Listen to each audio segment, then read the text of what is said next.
పిన్నెల్లి రామకృష్ణారెడ్డి గారు ఈవీఎం ధ్వంసం చేశారు అని చెప్పి ఆ చిన్న వీడియో రిలీజ్ చేసి దాని మీద ఎలక్షన్ కమిషన్ గురుగుల పలుకుల మీద ఆయన అరెస్టుకు ఆదేశాలు ఇచ్చి 10 పోలీస్ బృందాలు తిరిగి ఫైనల్గా ఆయన హైకోర్టుకి వెళ్ళి ఎలాంటి చర్యలు తీసుకొని కూడా హైకోర్టు ఆర్డర్స్ మనం గమనించాల్సింది పిన్నెల్లి రామకృష్ణారెడ్డి గారికి ఒకరికే ఇవ్వలే. పిన్నెల్లి రామకృష్ణారెడ్డి గారు, గోపిరెడ్డి శ్రీనివాసరెడ్డి గారు వీళ్ళిద్దరే వైసీపీ వాళ్ళు.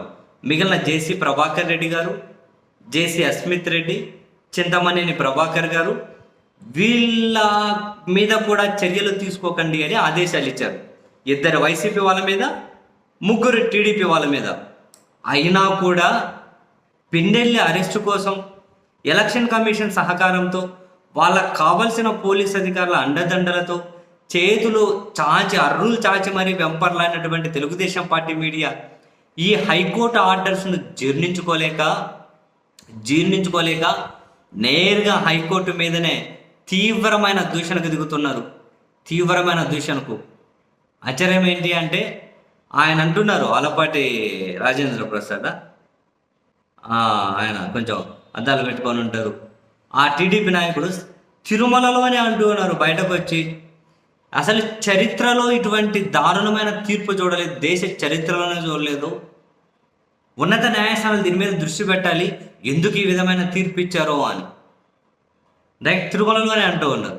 అక్కడ నుంచి మొదలెడితే చిన్న పెద్ద టీడీపీ నాయకులు, టీడీపీ సోషల్ మీడియా హైకోర్టును జడ్జిని టార్గెట్గా చేసుకొని విచ్చలవిడితనాన్ని ప్రదర్శిస్తున్నారు. 2 వైసీపీ వాళ్ళ మీద, 3 టీడీపీ వాళ్ళ మీద. అంటే దీని అర్థం ఏంటి? మా వాళ్లకు ఏమీ కాదు, ఎలక్షన్ కమిషన్ సహకారం మాకు లేదా, పోలీసుల అండదండలు మాకు లేవా, మా వాళ్ళ జోలికి ఎందుకు పోతారు, ఆడ పిన్నెల్లిని అరెస్ట్ చేద్దామని చెప్పి కదా చూసాం, అరే మరి ఆ ఛాన్స్ వదిలిపెట్టేసింది కదా, అంటే ఆ ఛాన్సు చేజారిపోయేలా చేసింది కదా హైకోర్టు, మేము చూస్తూ ఊరుకుంటామా అని చెప్పి పట్టలేని ఆక్రోశంతో ఆ హైకోర్టులో జడ్జిని టార్గెట్ చేస్తున్నారు.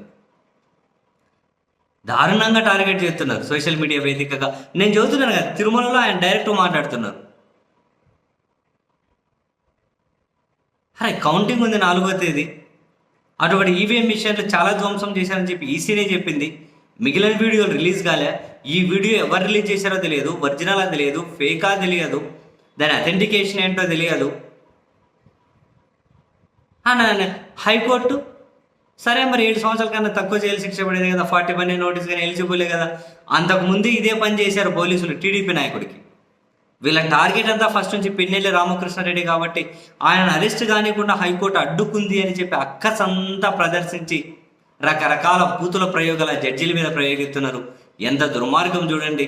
వీళ్ళకు అనుకూలంగా ఎక్కడైనా ఒకటి రాకపోతే ఏ స్థాయి బరితెగింపులకు దిగుతారో చూడండి. ఈ 5 సంవత్సరాల్లో జగన్మోహన్ రెడ్డి గారిని న్యాయస్థానాలు అడ్డుకున్నంత కనుక వీళ్ళని కనుక అడ్డుకొని ఉండింటే ఈ ఉన్మాదపు చేష్టలు ఏ స్థాయికి పోయేదో నా ఊహకు కూడా అందవు చాలాసార్లు.